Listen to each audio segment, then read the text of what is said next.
Ketersediaan beras di Divre Bulog Sulselbar dianggap cukup aman hingga 24 bulan ke depan lantaran sejumlah daerah penghasil beras di wilayah Sulawesi Selatan sudah melakukan panen. Dari 192.000 ton beras yang berada di gudang Buloga tidak hanya dikonsumsi warga Sulawesi Selatan, namun juga akan dikirim ke daerah yang defisit beras seperti Papua, Kalimantan, Sintang, dan Nabire.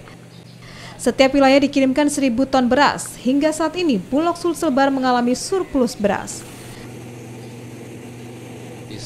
Sulawesi Selatan dan Barat sampai hari ini sebanyak 191.000 ton. Cukup, sangat-sangat cukup untuk penyaluran beberapa bulan ke depan.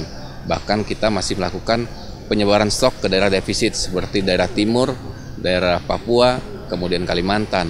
Ini untuk melakukan repolping beras seiring dengan kondisi panen raya yang sedang berlangsung di Sulawesi Selatan.